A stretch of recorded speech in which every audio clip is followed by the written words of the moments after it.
예, 경남 밀양에 가면은 조선의 3대 누각이라고 꼽히는 영남루라는 누각이 있습니다. 사진을 준비를 했는데요. 기온이 한 35도가 넘어가는 여름날에 영남루에 간 적이 있습니다. 근처에 주차를 하고 겨우 몇 분 걸었을 뿐인데 온 몸이 후끈 달아오르고 땀이 나고 그러한 날이었습니다. 그런데 영남루 마루에 올라서 한 10분 정도 앉아 있으니까 달아올랐던 몸이 다 식었습니다. 한 20분 정도 앉아 있으니까 등골이 오싹오싹한 게 슬쩍 추운 느낌까지 들었습니다. 그날은 한 35도 넘어가는 불볕 더위가 기승을 부리던 날이었습니다. 영남루는 앞에는 밀양강이 흐르고 뒤에는 그냥 마당입니다. 바싹 달아오른 마당이 있어가지고 이 기압 차이에 의해 가지고 항상 대류 현상으로 이렇게 바람이 불도록 그렇게 되어 있습니다. 우리 조상들의 건축의 지혜죠. 그게 첫 번째로 영남루에 올라서 놀랐던 부분이고요.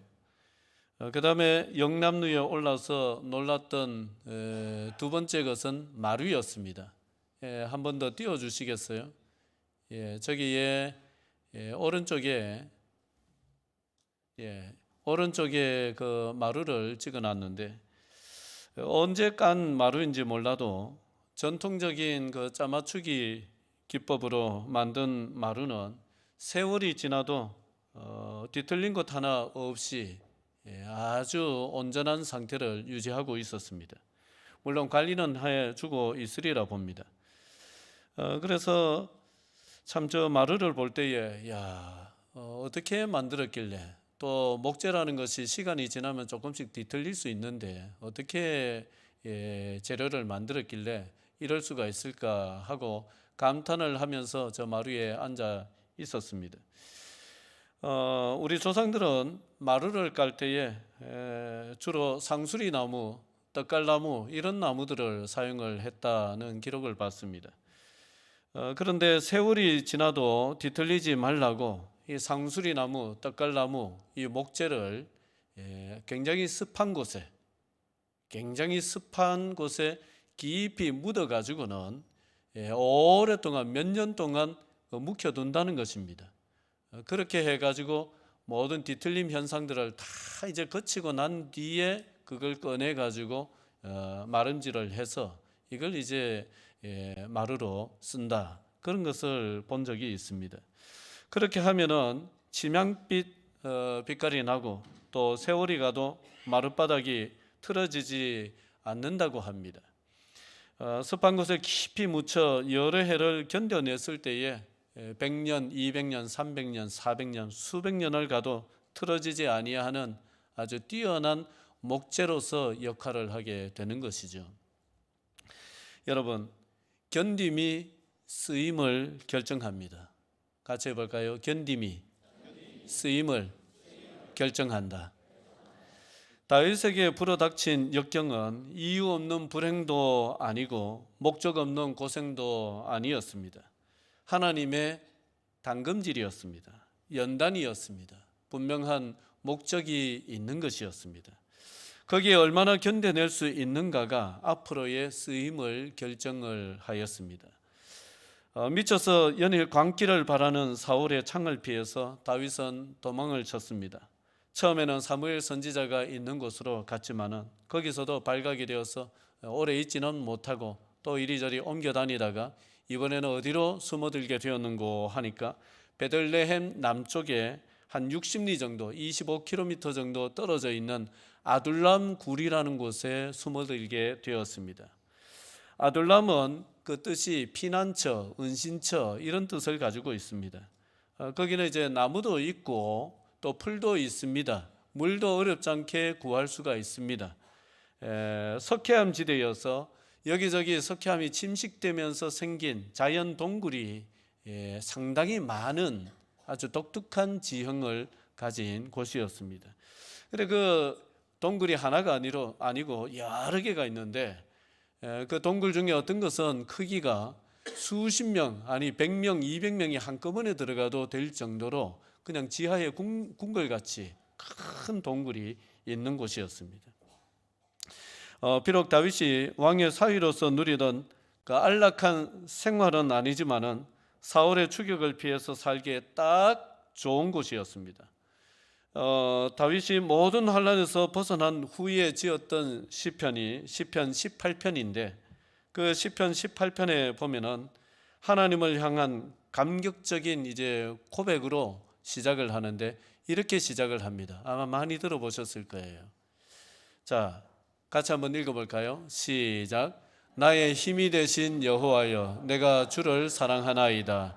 여호와는 나의 반석이시요 나의 요새시요 나를 건지시는 이시요 나의 하나님이시요 내가 그 안에 피할 나의 바위시요 나의 방패시요 나의 구원의 뿌리시요 나의 산성이시로다. 아멘. 여기에 읽다가 보면은 이 아둘람굴을 생각을 하게 되는 표현이 나옵니다. 저 밑에서 두 번째 줄에 보면은 내가 그 안에 피할 나의 바위시요. 내가 그 안에 피할 나의 바위다. 그러니까 내가 그 바위 안에 들어가서 피했다 그런 말입니다. 하나님께서 그 안에 들어가서 피할 바위가 되어 주셨다. 구멍 뚫린 바위가 되어 주셨다. 아둘람 굴 연결이 되는 표현이죠. 여러분 이런 그 시적인 표현은 그냥 단순한 표현이 아니라 실제 본인이 겪었던 일을 저렇게 표현을 한 것입니다. 여러분 우리 하나님은 우리가 어려운 일을 당할 때, 우리가 역경을 당할 때, 고난을 겪을 때에 어떤 방편으로든지 우리에게 피할 바위가 되시는 분이십니다. 어떤 때는 생각지 못했던 사람을 붙이셔서 그 사람이 내 피할 바위가 되어주기도 하시고, 어떤 때는 참 마음에 내키지 않는 일이지만은 또 그러한 일을 주셔서 그 일을 하는 동안에 어려움을 또 이겨나갈 수 있도록 하시는, 어떤 방편으로든지 우리 하나님은 피할 바위가 되어주시는 하나님이십니다. 그 하나님을 꼭 붙드실 수 있기를 주의 이름으로 축원을 드립니다. 다윗이 아둘람 굴에 숨어들자 많은 사람들이 다윗을 찾아왔습니다. 자, 2절을 같이 읽겠습니다. 자, 어떤 사람들이 찾아왔는가? 한번 유심히 보시면서 읽겠습니다. 시작. 환난당한 모든 자와 빚진 모든 자와 마음이 원통한 자가 다 그에게로 모였고 그는 그들의 우두머리가 되었는데 그와 함께한 자가 400명 가량이었더라. 자, 세 종류의 사람들을 얘기하고 있죠. 첫 번째는요, 환난당한 사람들, 모든 자. 두 번째는요, 빚진 모든 자. 세 번째는요, 마음이 원통한 자. 이런 사람들이 다윗에게로 몰려들었다. 그렇게 말씀하고 있습니다. 자, 이 사람들은 사울의 폭정을 피해서 다윗에게로 피신 온 사람들이다. 그렇게 보면 되겠습니다. 사울 치하에서 백성들의 삶이 나아졌느냐? 나아지기보다는 어려워져서 밑바닥으로 추락하는 사람들이 많이 생겼다. 그런 말이죠. 그리고 혹독한 세금이나 살인적인 소장료, 그리고 말도 안 되는 고리대금, 이런 것들이 횡행하니까 이 백성들이 결국 늘어난 빚을 감당하지를 못해서 야반 도주를 하게 되고 유리방황하는 사람들이 많아지게 되고, 이런 사람들이 또 다윗을 찾아오게 되었다. 그런 말이고요. 또 여기에서 원통함이 많다. 원통함은 그냥 어떤 개인적인 사사로운 원통함이라기보다는 억울한 일을 당했는데도 나라가 그것을 해결을 해주지를 못하는 겁니다. 사법부가 어떻게 됐다는 거예요? 타락했다는 거죠. 그러니까 사법부가 억울한 사람의 억울함을 풀어줘야 될 그런 사법부가 오히려 억울함을 가중시키는 이런 일들을 하니까 원통함을 풀 수 없는 사람들이 도망칠 수밖에 없고 떠돌 수밖에 없고 이런 상황이 되었다는 말씀입니다. 어쨌든 이렇게 사울의 폭정을 견디지 못한 사람들이 살기 위해서 다윗을 찾아왔습니다. 그런데 아무리 그래도 그렇지, 여러분, 하나님께서 기왕이면 보내주시려면 형편 좀 좋은 사람 보내주시면 안 됩니까? 예? 힘께나 있는 사람 보내주시면 안 됩니까? 여러분, 마음이 원통한 사람들끼리 얼마나 거칠겠습니까? 건들렸다 하면 막 화를 내고 분노가 터지고, 좀 정서적으로 온화하고 평안하고 안정된 사람들 좀 보내주시면 안 됩니까? 근데 하나님께서 이렇게 환난당한 사람들, 빚진 사람들, 원통함이 많은 사람들, 이런 사람들을 다 보내주셨단 말입니다. 다윗도 안 그래도 도망치고 있는 신세인데 이런 사람들을 몇 명 보내주셨어요? 몇 명요? 400명. 한 사람도 버거울 건데 400명씩이나 이래 보내주셨단 말이에요. 여러분, 그런데 이것이 다윗에게는 어마어마한 훈련이 되었습니다. 한번 생각을 해보십시오. 그 굴에 숨어서 지냈는데 다윗은 밑바닥까지 내려간 사람들의 그 원통함을 여러분 얼마나 들어줬겠습니까? 400명이니까 매일 한 사람씩 찾아와도 1년 내도록 들어줘야 됩니다. 한 번씩만 털어놔도 그렇습니다. 그런데 이런 원통함이 많은 사람들, 이런 사정들을 다윗은 계속 들어주고 또 들어주는 것입니다. 그러면서 무엇을 합니까? 그러면서 힘없는 백성들의 이런 그 애환들을 이해를 하기를 시작하고, 이 인간이라는 존재, 이 인간이 어떤 존재냐, 인간에 대한 깊은 이해를 하게 됩니다. 그리고 밑바닥까지 내려간 사람들은 남은 것이라고는 자존심 하나밖에 없습니다. 약해 보이지 않으려고 또 애써 센 척하고 거친 척합니다. 다윗은 그런 사람들과 아들람 굴에서 같이 살면서 견뎌내는 거예요. 불평과 또 불만, 이런 것들이 많았지만 그런 것들을 또 받아내면서 해소를 하는 것입니다.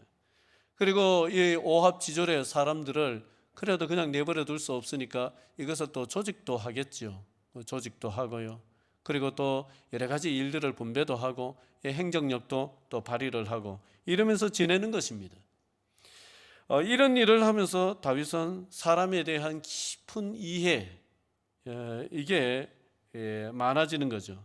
공감하는 능력도 커지는 것이죠. 행정력이라든지 통솔력이라든지 모든 분야의 능력치가 극상승을 하는 것입니다. 그러니까 진정한 지도자, 바로 군주가 되는 리더십을 어디에서 기르게 되느냐? 바로 이 아둘람 굴에서 기르게 되는 거예요.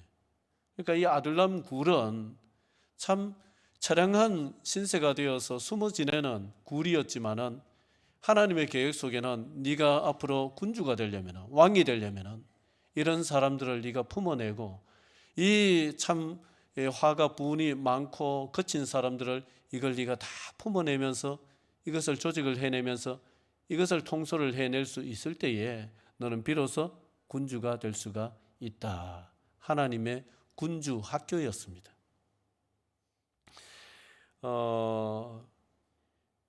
다윗이 품었던 이 사람들이 다윗의 평생의 동지가 되고 나중에 보면 뛰어난 장수들이 여기에서 배출이 됩니다. 그리고 나라를 운영하는 인재들이 여기에서 배출이 됩니다. 그 중에 어떤 사람들은 사무엘서 저 뒷부분에 읽다 보면 다윗을 위해서 자기의 뭐까지 내놓습니까? 목숨까지 내놓습니다. 그런 사람들이 여기서 나오거든요. 여러분, 견디면 얻게 됩니다. 같이 해볼까요? 견디면 얻는다. 견디면 얻습니다. 상황도 견뎌야 하지만 무엇보다도 뭘 견뎌야 되느냐 하면은, 여러분, 인생을 살면서 견뎌야 될 대상이 많지만은 제가 살아보니까 또 성경도 말씀하기를 우리가 살아가면서 견뎌야 되는 것 중에 제일 어렵기도 하지만은 제일 많이 견뎌야 되고 제일 중요하게 견뎌야 되는 것이 사람입니다, 여러분. 사람을 견뎌내야 됩니다. 제가 청년 때는 CCC 들어가서 제자 훈련도 받고 내비게이터 들어가서 제자 훈련도 받고 그런 대학생 선교단체에서 제자 훈련을 받으면서 저는 상당한 착각을 했습니다. 이런 제자 훈련을 하면 믿음이 좋아지는 줄 알았습니다. 저절로. 그리고 제자 훈련 한 사람은 믿음 좋은 사람, 제자 훈련 안 한 사람은 믿음 별로 안 좋은 사람, 이런 굉장히 잘못된 이분법을 가지고 신앙인들을 평가하기도 했습니다. 그런데 살아보고 또 목회를 하면서 진짜 믿음이 뭐냐, 어떤 게 참 대단한 믿음이냐, 여기에 대해서 한 가지 확실하게 깨달은 것 한 가지가 있습니다. 그게 뭐냐? 서로 지지고 볶고 하면서도 한 동네에 평생 같이 사는 것, 서로 지지고 볶고 안 맞아서 갈등하고 틀어지고 막 힘들어 하면서도 한 교회에서 같이 평생을 같이 생활하는 것, 여러분 제가 목회를 해보니까 그거보다 대단한 믿음이 없어요. 동의를 안 하십니까? 여러분 진짜 그거보다 큰 믿음이 없어요. 뭘 성경을 좀 많이 안다, 좀 공부를 했다, 그거보다요 진짜 삶이에요. 삶. 믿음이란 건, 신앙이란 건 어떤 삶이냐, 진짜 안 맞아서 참 보기도 싫고 목소리만 들어도 참 짜증이 나고, 그런데 같이 사는 거예요. 한 마을에서 같이 사는 거예요. 한 동네에서, 한 아파트에서, 한 집에서. 집에 해당이 안 되기를 바랍니다. 더군다나 같은 교회에서, 교회만 왔다 하면 또 얼굴 보면서. 여러분 그게 믿음이에요 사실은.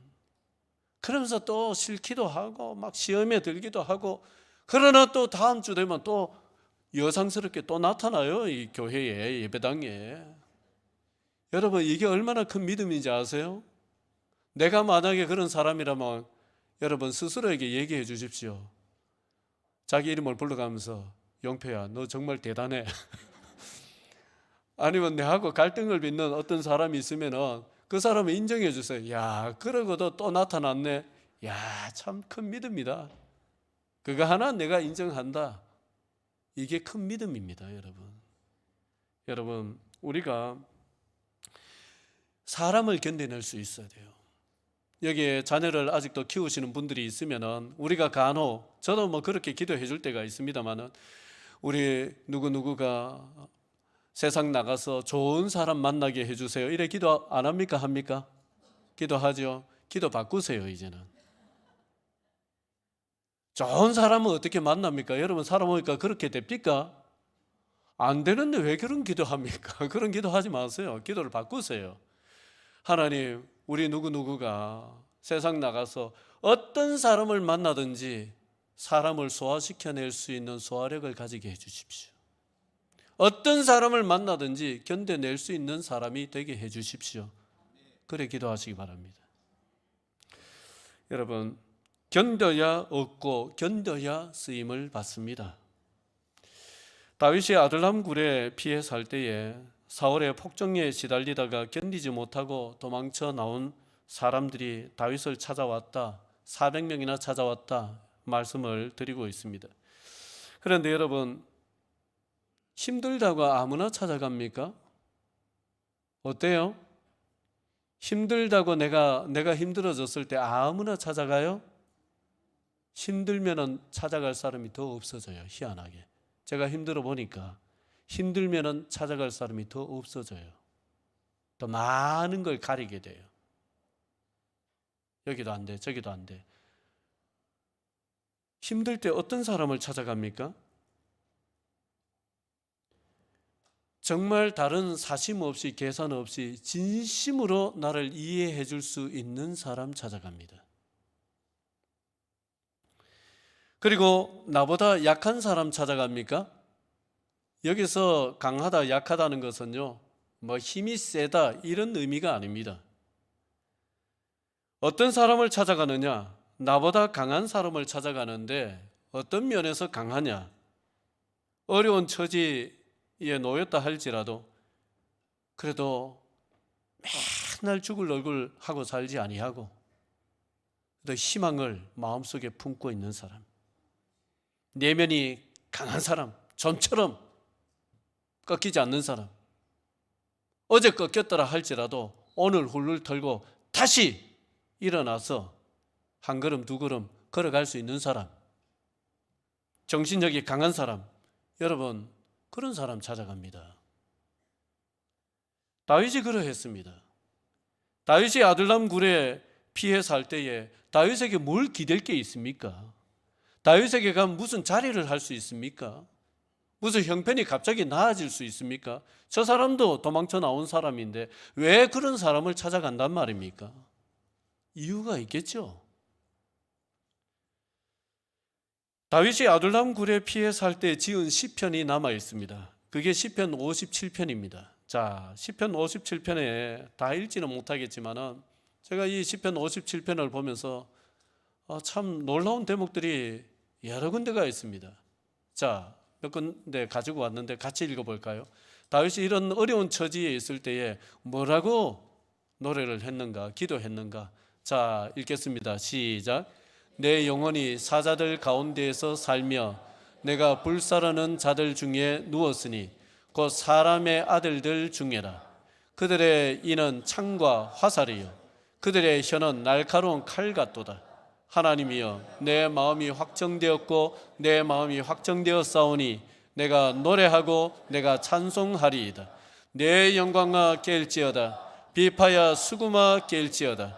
내가 새벽을 깨우리로다. 아멘. 여러분 보세요. 내 영혼이 무엇들 가운데 산다고 얘기를 해요? 사자들 가운데, 으르렁거리면서 나를 잡아먹으려고 하는 사자들 가운데, 불사르는 자들 가운데 내가 누워있다. 여러분 얼마나 힘든 형편인지 저렇게 고백을 하고 있습니다. 그들의 이는 창과 화살이고 그들의 혀는 날카로운 칼 같다. 못 잡아먹어서 안달인 거예요. 이런 상황 속에서 다윗은 그 다음에 노래하는 걸 보세요. 하나님이여, 내 마음이 확정되었고 내 마음이 확정되었사오니 내가 노래하고 내가 찬송하리이다. 막 죽을 얘기만 하지 않는 거예요. 죽겠다만 하지 않는 거예요. 내가 이런 상황에 놓여서 산다 할지라도 나는 노래하고 내가 찬송하리이다. 그 뒤에 보세요. 자기 자신을 향해서 뭐라고 얘기를 하는지. 내 영광아 깰지어다. 비파야 수구마 깰지어다. 내가 새벽을 깨우리로다. 나는 결코 여기에 굴하지 아니하고 여기에 쓰러지지 아니하고 기필코 다시 일어서서 이 어둡고 어두운 새벽을 나는 깨치리라. 깨우치리라. 반드시 새벽을 맞이하고 말리라. 이런 얘기 아닙니까? 여러분 얼마나 당찹니까? 얼마나 멋있습니까? 고난과 역경을 견뎌도 이렇게 견뎌야 견디는 겁니다. 이게 견디는 겁니다. 사람이 어려운 처지가 되었을 때 약해지는 사람이 있고 강해지고 독해지는 사람이 있습니다. 약해지는 사람은 자꾸 부정적이고 세상을 비관하고 비난하고 잘난 사람들 깎아내립니다. 그것은요, 비판 정신이 뛰어난 것도 아니고 그것은 내가 똑똑한 것도 아니고 그 열등감이에요. 제가 그래 봤어요. 제가 힘든 처지가 되었을 때, 인생에서 미끄러져서 바닥에 내려앉았을 때 세상이 비관적이었습니다. 내보다 잘난 사람들 깎아내리기 바빴습니다. 그때는 내가 똑똑한 줄 알았습니다. 비판 정신이 뛰어난 사람인 줄 알았습니다. 근데 나중에 한참 지나서 보니까 그것은 다른 게 아니었어요. 그냥 열등감이에요. 열등감 때문에 내보다 잘난 사람 못 보는 거예요. 그러니까 깎아내려야 되는 거예요. 그거라도 해야 내가 덜 초라해 보이고 덜 비참하게 느껴지니까 그 열등감 때문에 그렇게 했던 거예요. 그 열등감입니다. 여러분, 강한 사람은요, 비록 내가 어려운 처지가 되어도 세상을 너무 비관하지 않습니다. 세상을 향해서 그냥 비판조로 살지 않습니다. 잘난 사람, 내보다 잘난 사람, 성공한 사람 애써 깎아내리지 않습니다. 사람의 동정과 인정에 기대지도 않습니다. 다윗처럼 나는 이런 처지에서도 비관하지 않고 노래하고 찬송하리라. 나는 사람의 인정이나 동정에 기대지 아니하고 오직 주님만을 바라보면서 저 어둠을 물리치고 나아가서 끝내 새벽을 깨우고 말리라. 항상 그것을 되뇌이는 것입니다. 강해지는 것입니다. 다윗처럼 이렇게 외치면서 나가는 것입니다. 여러분, 저는 우리 성도들이 이랬으면 좋겠습니다. 우리 의성교회 성도들이 환난을 겪든 겪지 않든 여러분, 이런 내면의 강인함이 있었으면 좋겠습니다. 여러분, 예수를 믿는 것은 내가 약해서 약해지는 게 아닙니다. 주님을 의지합니다. 주님을 의지합니다. 약해지는 게 아닙니다. 어떤 사람들은 우리 신앙을 오해해서 저 약해 빠져서 의지할 것을 저래 찾는다. 여러분, 믿음은 사람을 약하게 만드는 게 아닙니다. 신앙은 뭐냐? 신앙을 가지면 가질수록 하나님 앞에서 내 약함을 고백하면서 주님을 의지합니다 하면 할수록 내면이 강해지는 게 신앙입니다. 그게 올바른 신앙입니다. 점점 더 약해지고 점점 더 주눅들고 점점 더 초라해지고 그 신앙 아닙니다. 잘못된 신앙입니다. 하나님을 의지하면 의지할수록 다윗처럼 비파야 수구마 깰지어다 내가 새벽을 깨우리로다. 이런 사자 가운데 거하고 불사르는 가운데 내가 누웠다 할지라도 나는 비관적인 말만 쏟아내지 아니하고 하나님을 찬송하리로다, 노래하리로다. 여러분, 이게 믿음이에요. 이게 신앙입니다. 그래서 믿는 사람들은요, 약골이 되면 안 됩니다. 강골이 돼야 됩니다. 내면이 강인해야 됩니다. 잡초와 같아야 됩니다. 짓밟혀도 일어나야 됩니다. 이게 견디는 겁니다. 약해서 마지못해서 그게 견디는 게 아니라 점점 강해지는 것이 견디는 것입니다. 말씀을 맺도록 하겠습니다. 습한 곳에 묻혀서 여러 해 견뎌낸 상수리나무, 떡갈나무가 천년을 버티는 마룻바닥이 되는 거예요. 모세도 미디안 광야 초야에 묻혀서 40년을 견뎠을 때 하나님께서 민족을 구원하는 영도자로 쓰셨습니다. 다윗은 아들람굴에서 큰 원통하고 큰 악을 뿜어내는 이 400명의 사람들과 함께 견뎌냈을 때에 블레셋을 물리치고 이스라엘을 당대 최고가는 나라로 우뚝 세워놓는 그런 그릇으로 사용될 수가 있었던 것입니다. 여러분, 어려운 환경도 견디고 힘든 사람도 견뎌내십시오. 강해지고 강해져서 기필코 새벽을 깨우는 하나님의 백성들로 사시기를 주의 이름으로 축원드립니다. 기도드리겠습니다.